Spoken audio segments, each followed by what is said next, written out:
बच्चों, ये जो आप देख सकते हैं जो पहला पेज है ये स्पीडी रेलवे जीके का।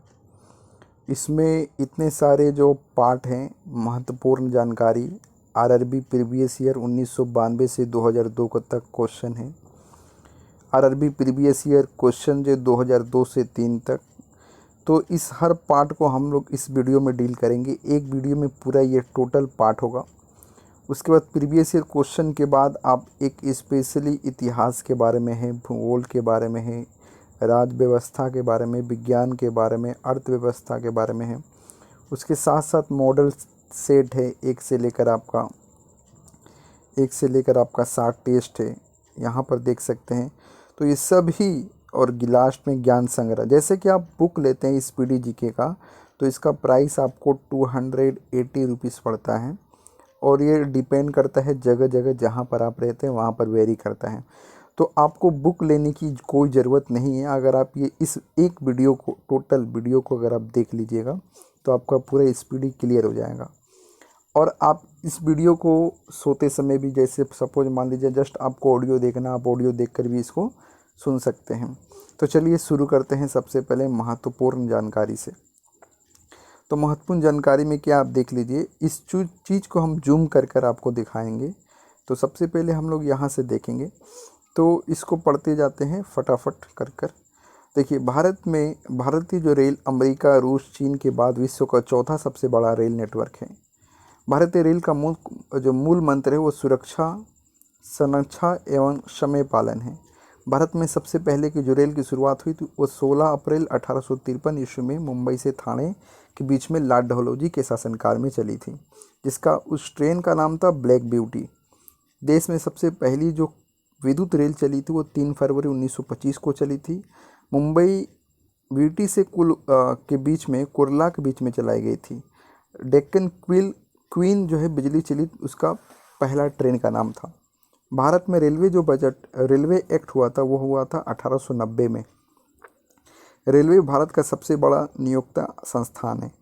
भारतीय रेलवे बोर्ड की स्थापना मार्च 1905 में लॉर्ड कॉर्जन के समय की गई थी। भारतीय रेल का राष्ट्रीयकरण जो हुआ था वो 1950 में हुआ था। देश में पहली मेट्रो रेल 24 अक्टूबर 1984 को कोलकाता में दमदम से टालीगंज तक, दूसरी मेट्रो रेल सेवा दिल्ली में 24 दिसंबर 2002 को शाहदरा से 30 हजारी के बीच हुआ था। आईआरसीटीसी का जो मतलब होता है वो Indian railway catering and tourism corporation होता है। उसके बाद हम लोग आगे पढ़ेंगे, तो आगे आप देख सकते हैं उसके बाद स्टार्ट होगा यहाँ से। देश में सबसे लंबी दूरी तय करने वाली जो रेलगाड़ी है वो विवेक एक्सप्रेस है, जो डिब्रूगढ़ से कन्याकुमारी 4286 किलोमीटर जाती है। रेलवे बजट जो है आम बजट से अलग की गई थी 1924 से 1925 के बीच में। और याद रखिएगा, पहले रेलवे बजट और आम बजट एक साथ आता था, लेकिन बाद में 1924 और 1925 में जो बजट पास हुआ उसमें रेलवे बजट को अलग कर दिया गया। प्रथम रेलवे बजट जो है वो किसके द्वारा पेश किया गया था? जॉन मथाई ने पेश किया था। भारत का सबसे लंबा रेलवे जो प्लेटफॉर्म है वो गोरखपुर हो गया है। पहले खड़गपुर था, अब गोरखपुर हो गया है।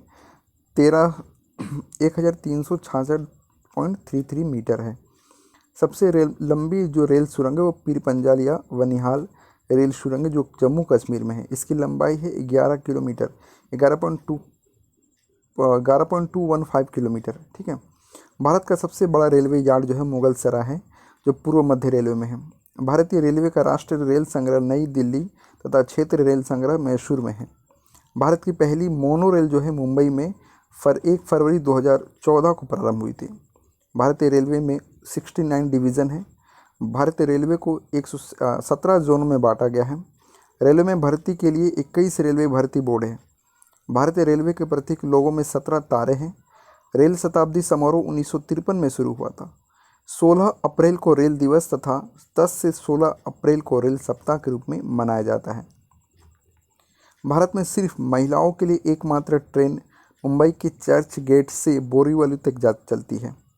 इंटीग्रल कोच फैक्ट्री जो है स्विट्जरलैंड के मॉडल पर आधारित है। रेलवे स्टाफ कॉलेज जो है बड़ौदा में स्थित है। अब आगे देख सकते हैं। उसके बाद जो है अगला है, रेलवे में आमदनी का जो मेन होता है वो माल भाड़ा होता है। रेलवे सुरक्षा बल जो होता है आरपीएफ 1882 को गठित हुआ है। अच्छा, ये आपका एक पेज हम लोग एक तरफ का पूरा पढ़ चुके हैं। अब इसको यहाँ से हम लोग क्या करेंगे, इस पार्ट को पढ़ेंगे। देखिए, ये पार्ट बहुत सारे बच्चे इसको इग्नोर कर देते हैं या इसको कम इम्पोर्टेंट समझते हैं, जबकि इससे भी काफ़ी सारा क्वेश्चन हम लोग को आता है। तो चलिए पढ़ते हैं इसको। तो आप देख सकते हैं यहाँ पर पहला है क्या है, रेलवे परिक्षेत्र जोन और उसका मुख्यालय क्या है, स्थापना वर्ष क्या है। मध्य रेलवे मुंबई वीटी, स्थापना कब हुआ था, 1951। दक्षिण रेलवे चेन्नई में हुआ था, 1951। पश्चिम रेलवे का जो मुख्यालय क्या है, मुंबई चर्च गेट, 1951। पूर्वी रेलवे उसका जो है मुख्यालय कोलकाता, 1952। तो आप ये लाइन देख सकते हैं। उत्तरी रेलवे नई दिल्ली, 1952। पूर्व उत्तर रेलवे गोरखपुर, 1952। दक्षिण पूर्व रेलवे कोलकाता, 1955। पूर्वोत्तर सीमांत रेलवे मालीगांव, 1958। दक्षिण मध्य रेलवे सिकंदराबाद, 1966। पूर्व मध्य रेलवे हाजीपुर, 2002। उत्तरी पश्चिमी रेलवे जयपुर, 2002। दक्षिणी पश्चिमी रेलवे हुबली, 2003। उत्तर मध्य रेलवे इलाहाबाद, 2003। पूर्वी तटवर्ती रेलवे भुवनेश्वर, 2003। पश्चिम मध्य रेलवे जबलपुर, 2003। दक्षिण मध्य railway Bilaspur, 2003। Metro rail Kolkata, 2010। इस तरह से आप इसको पढ़ सकते हैं। देखिए, रेलवे की जो जॉब की तैयारी होती है वो एक बार में नहीं होती, मतलब उसको आपको बार बार, जीके है, जीके को आप जितना बार पढ़िएगा उतना ज़्यादा आपको याद होगा। तो देखिए, भारतीय रेलवे जो गेज होता है वो क्या है, broad gauge, metre gauge, narrow gauge और स्पेशल गेज, 4 गेज होते हैं। और इसकी लंबाई यहाँ पर फुट में और यहाँ पर सेंटीमीटर में दिया हुआ है। तो जो ब्रॉड गेज होता है वो 5 फुट 6 इंच होता है। मीटर गेज 3.33 फीट होता है। नैरो गेज 2.6 फीट होता है और स्पेशल गेज 2.031 फीट होता है। और इसको मीटर में देखेंगे तो 1.67 मीटर होता है, 676 मीटर होता है। मीटर गेज में 1 मीटर होता है। नैरो गेज में 0.762 मीटर होता है और स्पेशल गेज में 0.160 मीटर होता है। अच्छा, ये जो पार्ट है रेल इंजन निर्माण केंद्र, जहाँ पर ऐसे केंद्र हैं जहाँ पर रेल इंजन का निर्माण होता है। तो हम लोग पहले देखेंगे क्या है। सबसे पहले है, आप देख सकते हैं चितरंजन लोकोमोटिव वर्कर्स चितरंजन, जो यहाँ पर क्या बनता है, विद्युत इंजन का निर्माण होता है। अगला है डीजल लोकोमोटिव वर्कर्स, वाराणसी में है, डीजल इंजन का जो है निर्माण होता है। डीजल कंपोनेंट वर्कर्स पटियाला में है, जो डीजल इंजन के पुर्जे बनते हैं वहाँ पर। Tata engineering and locomotive company limited, Chittaranjan diesel engine निर्माण होता है। डीजल लोकोमोटिव कंपनी है जमशेदपुर में, डीजल इंजन का निर्माण होता है। भारत हैवी इलेक्ट्रिकल लिमिटेड जो है वेल, जो भोपाल में है, डीजल इंजन का निर्माण होता है। तो मोस्टली हम लोग देख सकते हैं कि डीजल इंजन का निर्माण केंद्र ज़्यादा है अकॉर्डिंग टू विद्युत इंजन का निर्माण। आप देख सकते हैं सारे जो हैं डीजल इंजन हैं और एक ही जगह है चितरंजन में जहाँ पर इलेक्ट्रिक इंजन का निर्माण होता है। ठीक है, आगे आप देख सकते हैं रेलवे डिब्बे का निर्माण केंद्र कहाँ कहाँ पर है। देखिए, इसको हम लोग देख सकते हैं। रेलवे जो डिब्बे बनते हैं वो इंटीग्रल कोच फैक्ट्री जो है पेराम्बूर तमिलनाडु में बनता है। Rail coach factory Kapurthala Punjab में बनता है। Bharat earth movers limited Bengaluru Karnataka में है। Wheel and axle plant Bengaluru Karnataka में है। Jessop and company limited Kolkata में है। तो इस तरह से हम लोग के बीच वाला पार्ट्स को भी रीड किया। जस्ट आप गो थ्रू हो जाइए, इसको बार बार आप देखते रहिएगा, आपको क्या होगा, ये मेमोराइज हो जाएगा। ये काफ़ी मेहनत से ये वीडियो बनाया जा रहा है। आप इस वीडियो को लाइक कर दीजिएगा और सब्सक्राइब कर दीजिए, जिससे क्या होगा, आप इस तरह के वीडियो हमारे चैनल पर जब मिलेंगे आपको तो आप उसको देख सकते हैं। देखिए, पहला क्वेश्चन क्या है, आप यहाँ देख सकते हैं। स्वतंत्र भारत के प्रथम रेल मंत्री जो थे वो आसफ अली थे। देश की पहली महिला रेल मंत्री तो वो ममता बनर्जी है, जो भी वर्तमान में पश्चिम बंगाल की मुख्यमंत्री है। भारत की सबसे तेज़ चलने वाली जो रेलगाड़ी है वो गतिमान एक्सप्रेस है। शुरुआत है 5 अप्रैल 2016, दिल्ली से आगरा के बीच चलती है। और राजधानी एक्सप्रेस जो सबसे पहले 1 मार्च 1969 को नई दिल्ली और हावड़ा के बीच चली थी। और कोंकण रेल जो थी वो 26 जनवरी 1998 परियोजना भारतीय रेल की बहुउद्देशीय और वृहत्तम रेल परियोजना है, जिसकी लंबाई 760 किलोमीटर रोहा से मंगलौर तक है। कोंकण रेल जो है इसका मुख्यालय क्या है, पणजी है। राष्ट्रीय जो है गोवा, कर्नाटक और केरल को जोड़ती है। ये क्वेश्चन बहुत बार पूछा गया है, इसको नोट कर सकते हैं। सबसे पहले वातानुकूलित मतलब एसी जो रेलगाड़ी चली थी वो कब चली थी? मुंबई और बड़ौदा के बीच में 1936 में चली थी। रेल कर्मचारी बीमा जो पहला शुरू किया गया था 1977 में लागू किया गया था, और रेल यात्री बीमा योजना 1994 में लागू किया गया था। और दक्षिण पूर्वी रेलवे का जो ब्लू चिप कहा जाता है, देश में उत्तर रेलवे को लंबाई सबसे अधिक तथा पूर्वोत्तर सीमांत रेलवे की सबसे लंबाई कम होती है। भारत का सबसे लंबा रेलवे पुल जो है वो वेम्बनाड रेल है, कोची केरल में है। सबसे ऊंचा रेलवे जो स्टेशन है वो घूम है, जो पश्चिम बंगाल में है। रेलवे मार्ग की कुल लंबाई जो होती है वो 67,312 किलोमीटर है। पूर्वोत्तर भारतीय रेलवे में सबसे पहली महिला रेलवे ड्राइवर थी वो सुरेखा यादव था। प्रथम महिला डीजल रेल इंजन ड्राइवर सुश्री मुमताज कत्था वाला है। आगे आप देख सकते हैं, नीचे में आपको ऊपर कर दे रहे हैं। तो यहाँ से देखिए, समझौता एक्सप्रेस बहुत बार क्वेश्चन पूछा गया किस दो देश के बीच में चलाया जाता है।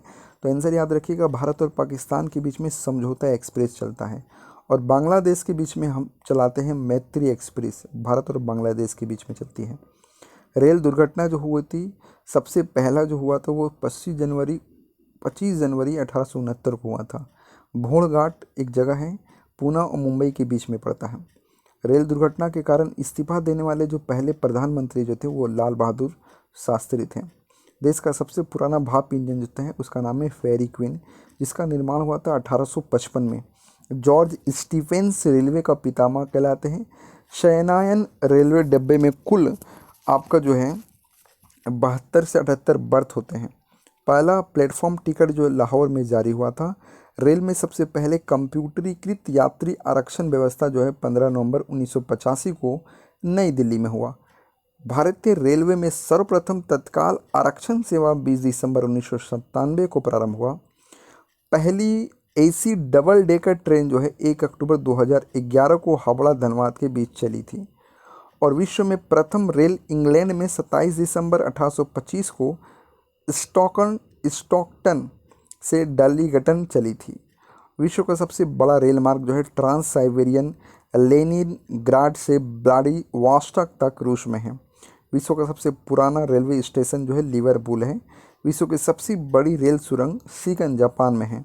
विश्व में सबसे पहली मेट्रो रेल जो है लंदन में 10 मई 1863 को चली थी। इस तरह से हम लोगों ने एक पेज को पूरा कवर किया। तो इस एक पेज में आपको जितना जीके हैं आप इसको रीड करने के बाद इसको आप याद कर सकते हैं। देखिए यहाँ पर आप देख सकते हैं भारत एक परिचय, इसको थोड़ा जूम करके देखा जाए और बहुत ही इम्पोर्टेंट इसमें क्वेश्चन है। अगर आप इसको एक बार रीड कर लेते हैं तो आप काफ़ी सारे क्वेश्चन को और बहुत सारे एग्ज़ाम को डील कर सकते हैं। भारत कहाँ स्थित है? तो ये उत्तरी गोलार्ध और पूर्वी देशांतर में। अगर पृथ्वी मानते हैं, और देखिए पृथ्वी को जो ये रेखा जो इसको काटती है ये आपका कौन सी रेखा है? भूमध्य रेखा, जो पृथ्वी को दो भाग में बांटती है। ये नॉर्थ हो जाती है और ये साउथ हो जाती है, और बीच में एक रेखा होती है जिसका नाम है देशांतर रेखा। वो पृथ्वी को दो भागों में बांटती है, एक ईस्ट और एक वेस्ट। तो इस तरह से अगर भारत की स्थिति बताया जाए तो वो बोल रहा है कि भारत की स्थिति नॉर्थ में और ईस्ट में, मतलब इस पोर्शन में है। अर्थात भारत के ऊपर से कर्क रेखा गुजरती है, ठीक है। 23.5 डिग्री जो कर्क रेखा वो भारत के ऊपर से गुजरती है, इलाहाबाद के मिर्ज़ापुर शहर से। तो आप देख सकते हैं यहाँ पर ये जो क्वेश्चन है ये पूछा है कि भारत स्थित कहाँ पर है, तो उत्तरी गोलार्ध और पूर्वी देशांतर में। भारत की आकृति कैसी है, तो आप देख सकते हैं चतुष्कोणीय। भारत का कुल क्षेत्र पे 32,87,263 वर्ग किलोमीटर है। भारत का क्षेत्रफल क्या होगा? 2.42%। मतलब कि भारत, सपोज मान लीजिए दुनिया है इससे, तो भारत इस पूरे दुनिया में कितना परसेंट उसका क्षेत्रफल का योगदान देता है? तो ओनली 2.42% सिर्फ भारत है पूरे विश्व में, ठीक है। तो इम्पोर्टेंट क्वेश्चन था। अगला प्रश्न है आपका कि राजधानी जो हुआ था नई दिल्ली, वो कब नई दिल्ली राजधानी भारत की बनी? वो 1912 में। पहली तो सबको पता है भारत की राजधानी जो कोलकाता थी। 1912 में उस समय जो गवर्नर थे लॉर्ड हार्डिंग, वो उन्होंने क्या किया, इसको ट्रांसफ़र कर दिया, कोलकाता से दिल्ली करा दिया। सबसे अधिक बोली जाने वाली जो भाषा वो कौन सी? हिंदी है। सबसे बड़ी जनजाति गोंड है जो मध्य प्रदेश में रहती है। क्षेत्रफल की दृष्टि से विश्व में भारत 7वां स्थान पर है देश के रूप में। जनसंख्या की दृष्टि से विश्व में वो दूसरा है, पहला सबको पता है चीन है। विश्व जनसंख्या का भारत में निवास जो है 17.5%। अगर मान लीजिए 100 लोग पूरी दुनिया में रहते हैं तो उसमें से 17.5 लोग हमारे भारत में रहते हैं। तो इस तरह से अक्षांश से विस्तार क्या है आप देख सकते हैं, 8 डिग्री 4 मिनट से लेकर 37 डिग्री 6 मिनट उत्तरी अक्षांश है। ठीक है। देशांतर क्या है इसका, 68 डिग्री 7 मिनट 97 डिग्री 25 मिनट पूर्वी देशांतर है। ठीक है। उत्तर से दक्षिण में विस्तार कितना है, 3214 किलोमीटर, 3214। मतलब कि अगर हम लोग ऐसे इसको सपोज अगर हम लोग डिजाइन करते हैं भारत का, तो इसके उत्तर से इसकी लंबाई जो अगर मापा गया तो 3214 किलोमीटर इसकी नॉर्थ टू साउथ इसका जो है लंबाई है। अगर ऐसे मापा गया तो इसको मापा गया है 2933 किलोमीटर, मतलब पूर्व से पश्चिम इसकी लंबाई 2933 किलोमीटर है। ठीक है। सॉरी, ये जो है इसको मूव नहीं करना चाहिए, इसको और जूम कर दे रहे हैं। तो इस तरह से हम लोग देख सकते हैं सबसे पूर्वी बिंदु क्या है, उसका नाम है वालोंग, जो एपी में है, अरुणाचल प्रदेश। फिर से एक बार यहाँ छोटा सा भारत का एक ड्रॉ कर लेते हैं। तो अगर सपोज अगर ये भारत अगर मानते हैं इसको, तो ये देखिए ये नॉर्थ पॉइंट होगा और ये साउथ पॉइंट होगा और ये ईस्ट पॉइंट होगा और ये वेस्ट पॉइंट होगा। तो सबसे ईस्ट जो पॉइंट है उसका नाम वालांगू है, जो अरुणाचल प्रदेश में है। नॉर्थ पॉइंट क्या है, सबसे पश्चिमी बिंदु क्या है, सरक्रिक, जो गुजरात में, यहाँ गुजरात पड़ता है तो सबसे पश्चिमी बिंदु है सरक्रिक जो गुजरात में है। और सबसे उत्तरी बिंदु क्या है, इंदिरा कॉल जो जम्मू कश्मीर, सबसे ऊपर में एक बिंदु है भारत का सबसे नॉर्थ पॉइंट इंदिरा कॉल जो जम्मू कश्मीर में है। सबसे दक्षिणी पॉइंट क्या है, इंदिरा पॉइंट जो अंडमान निकोबार में है। ठीक है, निकोबार द्वीप समूह में है। इसे हम लोग पिग्मेलियन पॉइंट भी कहते हैं। अब आ जाइए नेक्स्ट जो है हमारा क्वेश्चन है कि दक्षिणी बिंदु भूमध्य रेखा से कितनी दूरी पे है। बहुत बार ये क्वेश्चन किया गया है, याद रखिएगा 876। इसको उल्टा देखिए 678 ऐसे याद कर सकते हैं। ठीक है। अगला आप क्वेश्चन देख सकते हैं, इसको कर दिया जाए ऊपर। तो प्रादीपीय जो भारत है उसका दक्षिणी नोक जो है कैप कोमेरिन, कन्याकुमारी तमिलनाडु द्वीप की जो है उसको कन्याकुमारी भी कहते हैं। ठीक है। तो द्वीपों की जो हमारी कुल संख्या कितने है, अंडमान निकोबार में जो है, जो अरब सागर में 247 द्वीप है। इसमें से 204 क्या है बंगाल की खाड़ी में है और बाकी 43 जो है अरब सागर में है। ठीक है। अगला है कि लक्षद्वीप में द्वीपों की कुल संख्या कितनी है। तो लक्षद्वीप में द्वीपों की संख्या 36 है। स्थल सीमा की लंबाई कितनी है, 15,200 किलोमीटर है। तटीय भाग की लंबाई कितनी है, 7516 किलोमीटर। देखिए सीमा, स्थल सीमा का मतलब होता है कि भारत जो है 3 तरफ से तो पानी से घिरा है, एक ही तरफ से क्या है उसका ज़मीन है, ऐसे कर कर।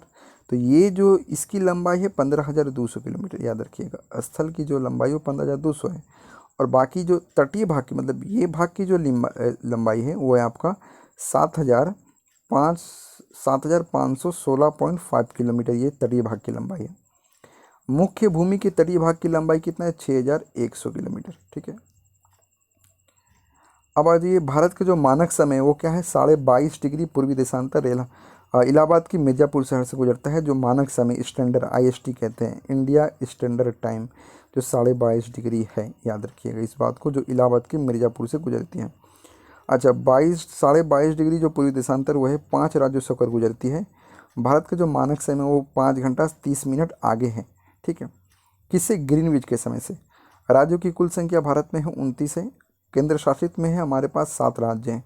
सबसे अधिक राज्यों की सीमा को छूने वाला राज्य है उत्तर प्रदेश, जो 8 राज्यों को छूता है। समुद्र तट से लगे राज्यों की संख्या 9 है।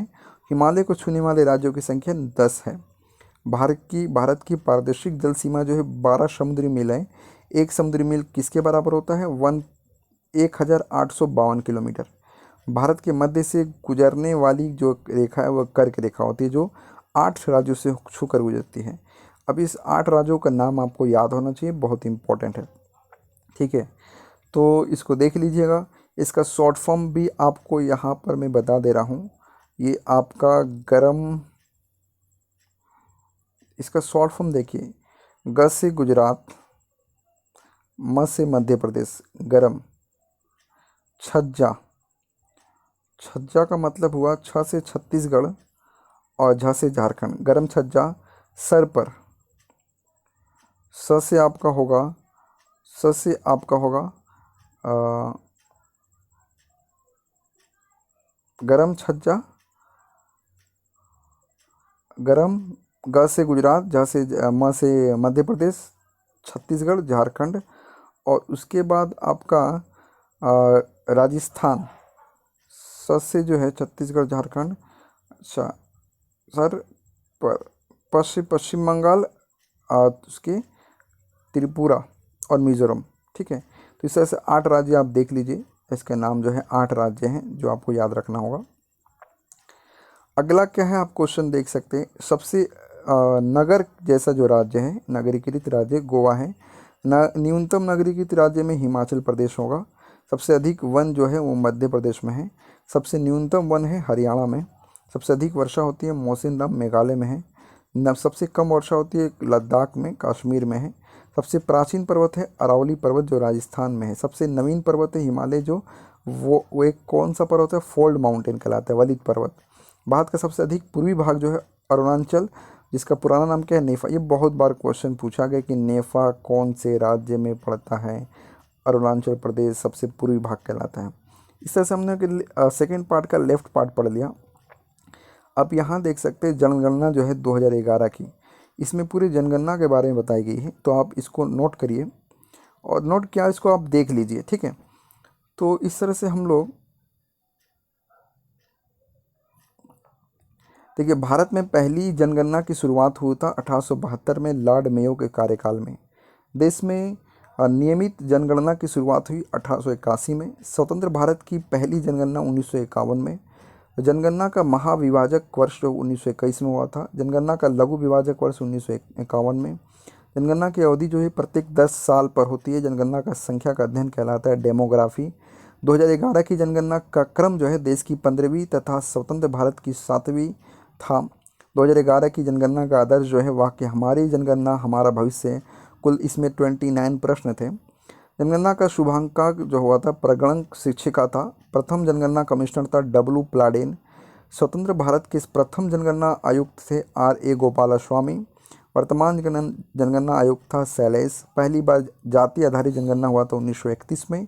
विश्व जनगणना दिवस जो मनाया जाता 11 जुलाई को। कुल जनसंख्या था 121.0.8 करोड़, मतलब इसको आप कह सकते हैं 121.0.8 करोड़। और आप देख सकते हैं भारत में विश्व जनसंख्या का भाग कितना है, ये तो हम लोग पढ़ चुके हैं 17.5%। पुरुष जनसंख्या कितना है 62.32 करोड़। महिला में आपका होगा 58.75 करोड़। दशकीय वृद्धि दर कितना है 17.7, मतलब कि हर साल 17 पॉइंट से लोग यहाँ पर इंडिया में बढ़ते हैं। वार्षिक वृद्धि कितना है 1.64% से लोग हर साल हमारे देश में बढ़ते हैं, वृद्धि होती है। और कुल साक्षरता कितने लोग पढ़े लिखे हैं 73% ऑन एन एवरेज हमारे देश में। 100 में से 73 लोग आपको पढ़े लिखे मिलेंगे। पुरुष उसमें कितने मिलेंगे आपको 80.9% लोग पुरुष मिलेंगे पढ़े लिखे। महिला में कितना पढ़े लिखे मिलेगी आपको 64.6%। ये थोड़ा सोचनीय विचार है, सोचनीय है कि 100 में से 100 लड़की अगर है तो उसमें से सिर्फ 64 लड़की जो है, लड़की बोलिए या महिला बोलिए, 64.6 जो है महिला पढ़ी है। बाकी जो है 33.4 आपका लड़की जो है महिला पढ़ी लिखी नहीं है। ये सोचने का विचार है, इसको पढ़ाना चाहिए। ठीक है, तो आगे बढ़ते हैं। आप देख सकते हैं एक लिंग अनुपात क्या होता है कि लिंग अनुपात सपोज मान लीजिए 1000 लड़का है, तो 1000 लड़का के लिए अगर हमको 1000 लड़का है तो 1000 लड़की होना चाहिए। नहीं, ऐसा नहीं होता है। हर राज्य में लड़की की संख्या कम हो जाती है। तो इसका मतलब ये हुआ कि जितनी लड़की होगी वो ऊपर में होगी। 943 टोटल है 1000 पुरुष में, मतलब कि 943 जो है लड़कियां हैं, 1000 पुरुष हैं। इसका ऑन एन एवरेज पूरे भारत का है। सबसे कम पाया जाता है हरियाणा में। हरियाणा में लड़की की संख्या पुरुषों की तुलना में काफ़ी कम होती है। सबसे ज़्यादा केरल में होता है। शिशु लिंग अनुपात कितना है 6 वर्ष के बच्चे जो है 1000 पर 919 बच्चे मिलते हैं आपको। जनसंख्या घनत्व कितना है 382 व्यक्ति प्रति वर्ग किलोमीटर है। सबसे ज़्यादा लिंग अनुपात आप देख सकते हैं केरल में, और सबसे कम अनुपात जो है 879 जो है हरियाणा में है। सबसे अधिक जो है केंद्र शासित लिंग अनुपात पंडुचेरी में है, और न्यूनतम केंद्र शासित लिंग अनुपात दमन और दीव में है। सबसे अधिक जनसंख्या घनत्व बिहार में 1106 और न्यूनतम जनसंख्या घनत्व अरुणाचल प्रदेश में है 17 सिर्फ। सबसे अधिक केंद्र शासित जनसंख्या घनत्व दिल्ली में है। न्यूनतम केंद्र शासित जनसंख्या घनत्व अंडमान निकोबार द्वीप समूह में है। सबसे अधिक जनसंख्या उत्तर प्रदेश में है 19.98 करोड़ और न्यूनतम जनसंख्या है सिक्किम में 6.11 लाख। सबसे अधिक केंद्र शासित जनसंख्या दिल्ली में है। न्यूनतम केंद्र शासित जनसंख्या लक्षद्वीप में है। एकमात्र राज्य जहां जनसंख्या घटी है नागालैंड है। सबसे अधिक साक्षरता जो केरल में है। न्यूनतम साक्षरता बिहार में है। और आप बता दें आपको न्यूनतम महिला साक्षरता राजस्थान में है। सबसे अधिक केंद्र साक्षरता लक्षद्वीप में है। न्यूनतम केंद्र शासित साक्षरता दादर और नागर हवेली में है। अधिक जनसंख्या जिला जो है थाने में है और कम जनसंख्या जिला दिबांग घाटी अरुणाचल प्रदेश में। अधिक जिलों वाला राज्य उत्तर प्रदेश में है। इस तरह से हमने क्या किया, आपका ये सेकंड पेज का मिडिल पार्ट हमने पढ़ लिया। अब देखिए सौर मंडल के बारे में, इंटरेस्टिंग है स्पीडी, बहुत इंटरेस्टिंग। आप इसको अगर पढ़ते हैं, अगर स्पीडी पूरा पढ़ लेते हैं तो इससे एक बेनिफिट आपको 100% मिलेगा कि कोई भी गवर्नमेंट जॉब की आप तैयारी करते हैं, लाइक एसएससी, रेलवे और पीएससी मतलब आपका स्टेट लेवल का एग्ज़ाम, और यूपीएससी इसको तो हम नहीं कवर कर सकते हैं कि इससे स्पीड से, लेकिन ये 3 एग्ज़ाम का आपका आधारभूत हो जाएगा। Most of the question SSC हो, रेलवे हो और पीएससी हो, ये क्वेश्चन आपका स्पीडी से पूछा जाता है। बहुत सारे अभी जो है गलत धारणा बटी हुई है कि क्वेश्चन यहाँ वहाँ से आता है, लेकिन अगर आप स्पीडी ख़त्म कर दीजिएगा तो बहुत सारे क्वेश्चन को आप डील कर सकते हैं बहुत ही ईजी तरीके से। चलिए आगे क्वेश्चन देखते हैं क्या है। सौर प्रणाली के खोजकर्ता कौन है? हम लोग अभी पढ़ने वाले हैं सौर मंडल के बारे में। तो सौर मंडल के बारे में सबसे पहला क्वेश्चन है, सौर प्रणाली के खोजकर्ता है कोपरनिकस। सौर मंडल में ग्रहों की कुल संख्या 8 होती है। ग्रहों की गति के नियम जो है प्रतिपादक है केपलर। याद रखिएगा सबसे बड़ा और बाहरी ग्रह है बृहस्पति। सौर मंडल का सबसे छोटा ग्रह कहलाता है बुध, जिसको मरकरी कहते हैं। सबसे सूरज से सबसे निकट ग्रह है बुध। सूर्य से पृथ्वी से सबसे दूर स्थित ग्रह वरुण है। अच्छा, एक ग्राफ आपको यहाँ बता दे रहे, थोड़ा सा आपको आइडिया क्लियर हो जाएगा। सपोज अगर मान लीजिए अगर ये अगर हमारा सन है, तो ऐसे कर कर कर हमारा ग्रह है जो इसके चारों तरफ चक्कर लगाते हैं, ठीक है। तो 1 2 3 4 5 6 7 और एक मान लीजिए ये थोड़ा इसके आगे बना था 8। तो ये ग्रह इस तरह से इसके पूरे के चक्कर लगाते हैं, ठीक है। ऐसे करके हम लोग चक्कर लगाते हैं, पूरा ग्रह चक्कर लगाते हैं। तो इस तरह से ग्रह जो चक्कर लगाते हैं, तो सबसे करीब जो ग्रह उसका नाम बुध है, फिर शुक्र है, फिर पृथ्वी है और फिर मंगल। तो याद रखिएगा सबसे गर्म ग्रह जो होगा वो बुध होगा, वो शुक्र होगा। सबसे करीब ग्रह का बात करें वो बुध होगा। सूरज के करीब है लेकिन ये गर्म नहीं है, गर्म ग्रह आपको शुक्र हो जाएगा। और बुध जो है सबसे क्या है, करीब है सूरज का, और सबसे जल्दी ये परिक्रमा, क्यों, देखिए इसका ऑर्बिट छोटा है कक्ष, ये सबसे जल्दी परिक्रमा करता है यही, ठीक है। उसके बाद शुक्र, उसके बाद पृथ्वी, उसके बाद मंगल। सबसे बड़ा ग्रह है बृहस्पति जो ये है, जो जस्ट मंगल के पीछे है और आपका शनि के आगे है। एक ऐसा ग्रह जो रिंग वाला ग्रह, वो आपका शनि ग्रह है रिंग में, ठीक है। और सबसे ज़्यादा अगर बात करते हैं सबसे ज़्यादा उपग्रह का, तो ये आपका बृहस्पति के पास ही सबसे ज़्यादा उपग्रह है। और 2 ग्रह जिसके पास कोई उपग्रह नहीं, वो बुध और शुक्र है। इन दोनों के पास जो सामने हैं, इन दोनों के पास कोई उपग्रह नहीं है, याद रखिएगा, ठीक है। और एकमात्र ऐसा ग्रह जिन पर जीवन है वो है आपका पृथ्वी। इसको नीला ग्रह कहते हैं क्योंकि इसमें पानी है। और पीला ग्रह पृथ्वी होता है, बृहस्पति ग्रह होता है, ठीक है। और सुबह का तारा कहलाता है शुक्र, और पृथ्वी की जुड़वा बहन भी कहलाती है शुक्र। ये सारे क्वेश्चन आपको इसमें देखने को मिलेंगे। चलिए आगे पढ़ते हैं। तो आप देख सकते हैं यहाँ पर, इसको हटा दे रहे हैं। तो ये क्वेश्चन है कि सौरमंडल का सबसे छोटा ग्रह मरकरी है, सूरज के सबसे निकट ग्रह बुध है और सबसे दूर ग्रह है वरुण, ठीक है। सबसे निकट स्थित ग्रह पृथ्वी के सबसे करीब में ग्रह जो है वो शुक्र कहलाता है। पृथ्वी की त्रिज्या मापने वाला जो एकमात्र जो है दार्शनिक बोले या जो है ज्योग्राफी के जो ज्ञाता बोले, वो इरास्टोस्थेनीज बताए थे।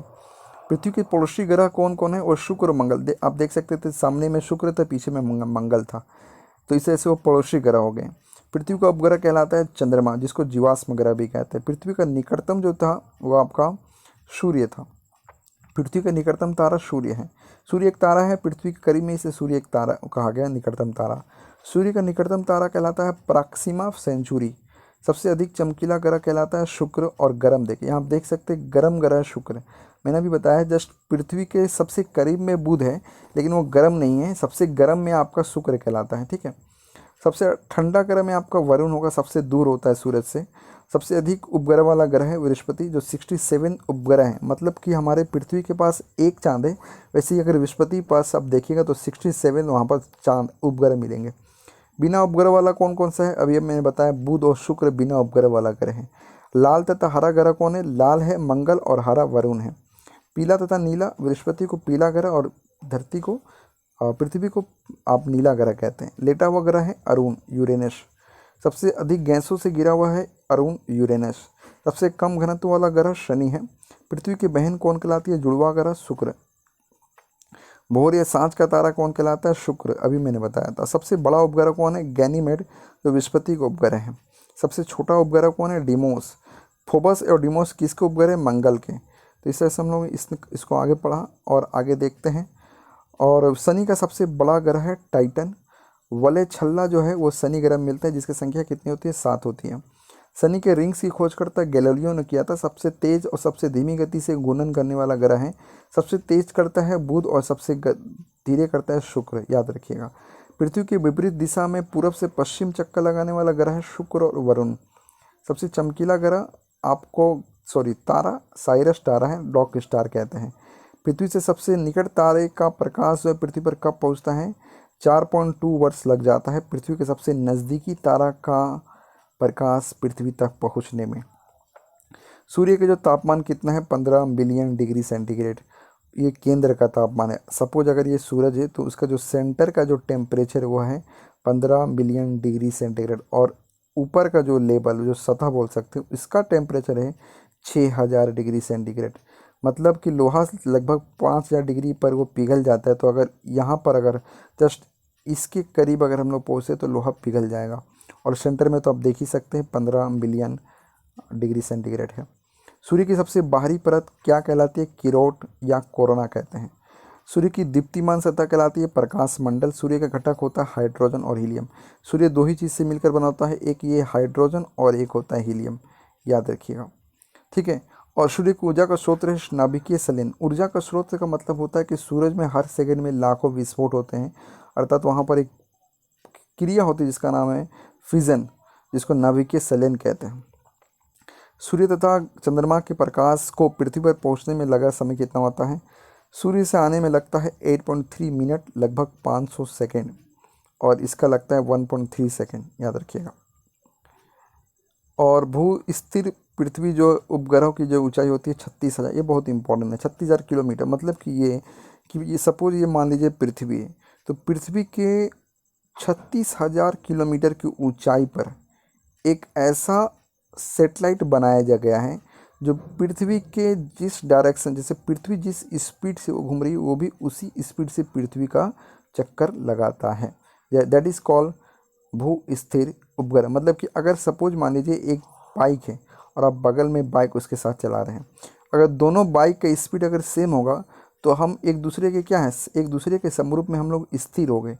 वैसे ही देखिए यहाँ पर क्वेश्चन है भू स्थिर उपग्रह, मतलब कि पृथ्वी की तुलना में एक ऐसा उपग्रह जो स्थिर है, मतलब जिस स्पीड से ये घूम रहा है उसी स्पीड से ये ग्रह भी घूम रहा है, उपग्रह जिसको मानव निर्मित बनाया गया है।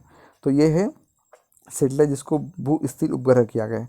इसकी ऊंचाई है 36,000 किलोमीटर, याद रखिएगा, ठीक है। अगला क्वेश्चन आप देख सकते हैं कि क्षुद्र ग्रह स्थित कहाँ है, मंगल और बृहस्पति के बीच में आपको क्षुद्र ग्रह मिलेंगे। क्षुद्र ग्रह का मतलब छोटे छोटे बड़े बड़े पत्थर, ठीक है, यही क्षुद्र ग्रह कहलाते हैं। सबसे बड़ा क्षुद्र ग्रह क्या है, सेरेस है, सबसे बड़ा पत्थर जिसको सेरेस कहते हैं।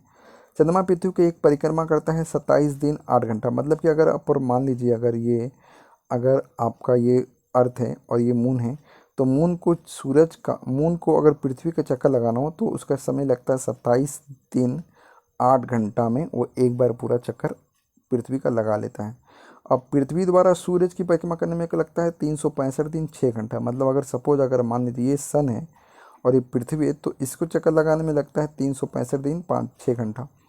और एक बहुत important question, C of tranquillity स्थित कहाँ पर है, ये आप याद रखिएगा, चंद्रमा पर है। मतलब यहाँ पर चंद्रमा, अगर सपोज मान लीजिए अगर ये चांद है, तो चांद पर एक ऐसा जगह होता है जिसको वहाँ जैसे प्रतीत होता है बहुत पानी है, तो उस पानी को ही हम लोग कहा गया सी ऑफ ट्रैंक्विलिटी स्थित है। मतलब चंद्रमा पे एक ऐसा जगह है, प्लेस है जहाँ पर प्रतीत होता है कि वहाँ पर पानी है, तो उस जगह का नाम क्या है, सी ऑफ ट्रैंक्विलिटी, जो कहाँ पर है, चंद्रमा पर। इस तरह से हम लोग ने ये पार्ट को कवर किया। ठीक है।